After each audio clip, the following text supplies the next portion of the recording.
അതുപോലൊരു ദം ബിരിയാണി നമുക്ക് വീട്ടിൽ തന്നെ അടിപൊളിയായിട്ട് ഉണ്ടാക്കിയെടുത്താലോ?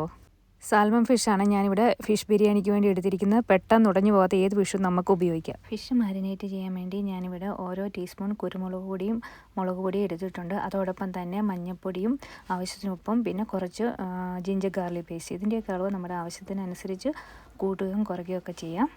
മസാലയെല്ലാം ഇതുപോലെ തിരുമ്മി പിടിപ്പിച്ചതിന് ശേഷം ഒരു 10 മിനിറ്റ് വെക്കാം. അപ്പോഴത്തേക്ക് മസാലയെല്ലാം നന്നായിട്ട് പിടിച്ച് കിട്ടും. ഫിഷ് ബിരിയാണിയുടെ ഗ്രേവിക്ക് ആവശ്യമായിട്ടുള്ള സാധനങ്ങൾ ഞാനിവിടെ അരിഞ്ഞ് റെഡിയാക്കി വെച്ചിട്ടുണ്ട്. ചേരുമ്പോഴാണ് ബിരിയാണിയുടെ രുചി കൂടുന്നത്. ഇനി നമുക്ക് ഏലക്കയും കറുവാപ്പട്ടയും ഗ്രാമ്പൂവും ബേ ലീവ്സും പെരിഞ്ചീരവും ഒന്ന് എണ്ണയിലൊന്ന് മൂപ്പിച്ചെടുക്കാം. പതുക്കെ ഇങ്ങനെയൊന്ന് ചുറ്റിച്ച് കൊടുക്കാം. സ്പൈസസ് ഒന്ന് മൂത്ത് വരുമ്പോഴത്തേക്കും സവോള ചേർത്ത് കൊടുക്കാം. ഇനി സവോളയ്ക്ക് നമുക്ക് ജിഞ്ചർ ഗാർലിക് പേസ്റ്റ് ചേർക്കാം.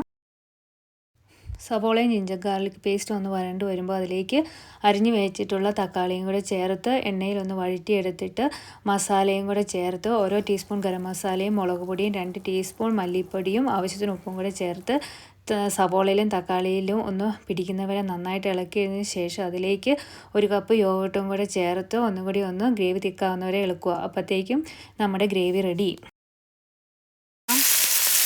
15 മിനിറ്റ് ശേഷം മാരിനേറ്റ് ചെയ്ത ഫിഷ് അങ്ങോട്ടും ഇങ്ങോട്ടുമൊക്കെ ഒന്ന് തിരിച്ചിട്ട് പൊടിഞ്ഞു പോകാതെ നമുക്ക് ഫ്രൈ ചെയ്തെടുക്കാം.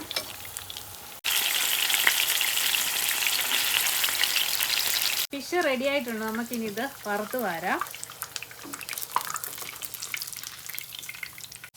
ബിരിയാണിയുടെ ലെയർ തയ്യാറാക്കുന്നതിനായി ഫ്രൈഡ് ഫിഷും ഗ്രേവിയും ആദ്യം തന്നെ തയ്യാറാക്കി വെച്ചതിന് ശേഷം വേവിച്ചെടുത്ത ബസ്മതി റൈസിലേക്ക് ആവശ്യത്തിന് ഗ്രേവിയും കുറച്ച് മല്ലിയിലയും 2-3 ഫിഷും കൂടെ വെച്ച് കൊടുത്ത് മുകളിൽ നന്നായിട്ട് റൈസ് ഉപയോഗിച്ച് നന്നായിട്ട് ലെയർ ചെയ്തതിന് ശേഷം കുറച്ച് മല്ലിയിലയും ഫ്രൈഡ് ഓണിയനും കാഷ്നട്ടും വെച്ച് ഗാർണിഷ് ചെയ്തെടുത്ത് ബിരിയാണി പോട്ട് നന്നായിട്ട് ഫോയിൽ ഉപയോഗിച്ച് കവർ ചെയ്തതിന് ശേഷം ഒരു 10-15 മിനിറ്റ് ലോ ഫ്ലെയിമിൽ വേവിച്ചെടുക്കാവുന്നതാണ്. അപ്പോഴത്തേക്കും നമ്മുടെ ദം ബിരിയാണി ഇങ്ങനെ ഇതുപോലെ റെഡിയായി കിട്ടും.